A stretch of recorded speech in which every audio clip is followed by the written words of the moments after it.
அஸ்ஸலாமு அலைக்கும். ஒரு சமயம் ஹசன் ரலியல்லாஹு அன்ஹு, ஹுசைன் ரலியல்லாஹு அன்ஹு இருவரும் ஆளுக்கு ஒரு கவிதையை எழுதி கொண்டு வந்து தங்களின் அருமை அம்மாவிடம், அம்மா என் கவிதை எப்படி இருக்கு, நன்றாக இருக்கிறதா என்று கேட்டார்கள். ஹசன் ரலியல்லாஹு அன்ஹு அவர்கள், அம்மா என்னுடைய கவிதையை பாருங்கள் எப்படி இருக்கிறது என்று ஹுசைன் ரலியல்லாஹு அன்ஹு அவர்களும் காட்டினார்கள். பிஞ்சு உள்ளங்கள், மழலை மொழிகள், கற்கண்டு வார்த்தைகள் பாத்திமா ரலியல்லாஹு அன்ஹா அவர்களின் உள்ளத்தில் சந்தோஷத்தை ஏற்படுத்தி இரண்டு கவிதைகளையும் வாங்கி பார்த்த பாத்திமா ரலியல்லாஹு அன்ஹா அவர்கள் எது சிறந்த கவிதை என்று குழம்பி போய் திக்குமுக்காடி நின்றார்கள். ஒருவர் கவிதை சிறந்தது என்றால் மற்றொரு உள்ளம் புண்படும். அதற்கு விரும்பாத கவிதைகளை மாறி மாறி பார்த்து கொண்டிருக்கும் போது ஹஜ்ரத் அலி ரலியல்லாஹு அன்ஹு அவர்கள் வீட்டுக்குள் நுழைந்தார்கள். எனது அருமை பிள்ளைகளே, உங்கள் அருமை தந்தை அவர்கள் வந்து விட்டார்கள், உங்கள் கவிதையை அவர்களிடம் காட்டுங்கள், தீர்ப்பு அளிப்பார்கள் என்று இக்கமத்தாக நழுவிக்கொண்டார்கள். பிள்ளைகள் இருவரும் தந்தையை சூழ்ந்து கொண்டு கவிதையை காட்டினார்கள். கவிதைகளை பார்த்துவிட்டு திக்குமுக்காடி மௌனமாக நின்றார்கள். என்ன செய்வது என்ற யோசனையுடன் அதிர்ஷ்டவசமாக பேர குழந்தைகளை பார்த்து வர அண்ணல் நபி ஸல்லல்லாஹு அலைஹி வஸல்லம் அவர்கள் அங்கு வந்தார்கள். இதுதான் சமயம் என்று அலி ரலியல்லாஹு அன்ஹு அவர்கள், உங்கள் பாட்டனார் வருகிறார்கள், அவர்கள் தீர்ப்பு தான் சரியாக இருக்கும் என்று காட்டுங்கள் என்று கொண்டார்கள்.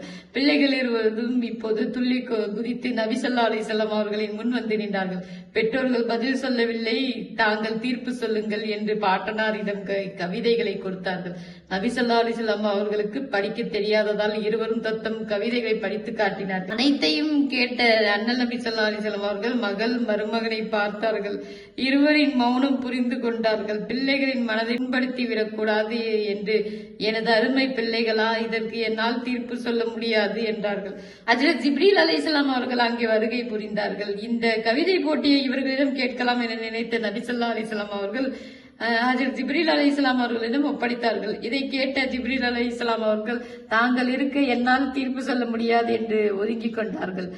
முடிவில் இந்த கவிதை தீர்ப்பு ஜிப்ரீல் அலைஹிஸ்ஸலாம் அவர்கள் மூலமாக அல்லாஹ்விடம் சென்றது. உடனே அல்லாஹ்வும் தீர்ப்பு சொல்லாமல் ஜிப்ரீல் அலைஹிஸ்ஸலாம் அவர்களிடம் ஒரு ஆப்பிள் பழத்தை கொடுத்து, கவிதையின் தீர்ப்பை பழத்திடம் கேளுங்கள், ஆக தீர்ப்பளிக்கும் என்று கூறி அனுப்பினான். அல்லாஹ் சொன்னதை ஜிப்ரீல் அலைஹிஸ்ஸலாம் அவர்கள் நபி ஸல்லல்லாஹு அலைஹி வஸல்லம் அவர்களிடம் பதில் சொல்லி ஆப்பிளை தரையில் உருட்டி விட்டார்கள். வலது பக்கம் சென்றால் ஹசன் ரலியல்லாஹு அன்ஹு கவிதை தான் சிறந்தது, இடது பக்கம் உருண்டு சென்றால் ஹுசைன் ரலியல்லாஹு அன்ஹு அவர்களின் கவிதை தான் சிறந்தது என்பதை ஏற்றுக்கொள்ள வேண்டும் என்று ஒப்பந்தம் செய்யப்பட்டது. இப்போது ஆப்பிள் பழம் அனைவரும் ஆவலுடன் எதிர்பார்த்து கொண்டிருந்தார்கள். வேகம் குறைந்து மெதுவாக சென்றது. ஒட்டுமொத்தமாக அனைவரின் ஆவலும் பழத்தின் மீது இருந்தது. உருண்டு வந்த பழம் ஒரு இடத்தில் நின்றது. அனைவரின் மனதிலும் திக் திக். பழம் சரிபாதியாக பிளந்தது. வலதுபுறம் ஒரு துண்டும் இடதுபுறம் ஒரு துண்டுமாய் விழுந்தது. அனைவருக்கும் மகிழ்ச்சி. அல்லாஹ்வின் தீர்ப்பை கண்டு அல்லாஹ்வை புகழ்ந்தார்கள். இருவர் கவிதையும் சமம் என்று தீர்ப்பு பிள்ளைகளின் மனதை சந்தோஷத்தை அழுத்தியது. இப்பதான் ஃபர்ஸ்ட் டைமா நம்ம வீடியோ பாக்குறீங்கன்னா சப்ஸ்கிரைப் பண்ணிட்டு பாருங்க, சப்போர்ட் பண்ணுங்க. அஸ்ஸலாமு அலைக்கும் வரஹ்மத்துல்லாஹி வபரகாத்துஹு.